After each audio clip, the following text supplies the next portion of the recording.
บริษัท XVX สังหาริมทรัพย์จำกัดผู้เดียวประกาศขายดินด่วนบ้านจอมมณีเมืองไซเสถานครหลวงเวียงจันทน์เริ่มจากสี่แยกไฟแดงหอประชุมแห่งชาติหลัก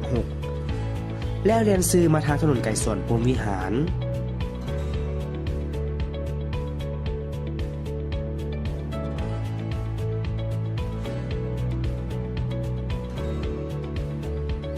เลี้ยวขวาเข้าเส้นทางกลุ่มพารา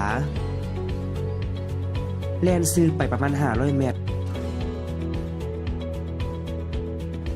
จะเห็นโฮม5บ้านจอมมณีอยู่เบื้องซ้ายมือเข้าโฮมไปประมาณ300 เมตร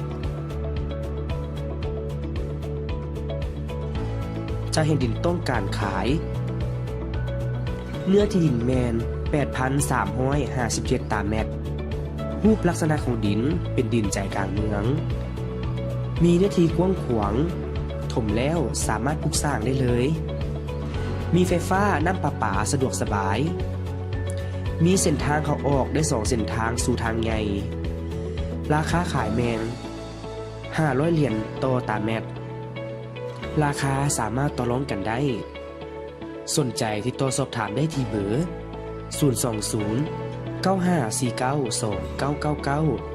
020 5862 1222 และ 020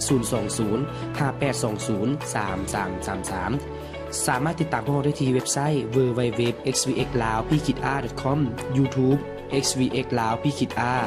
Facebook xvxlaopkitr และอีเมล info@gmail.com ขอขอบใจ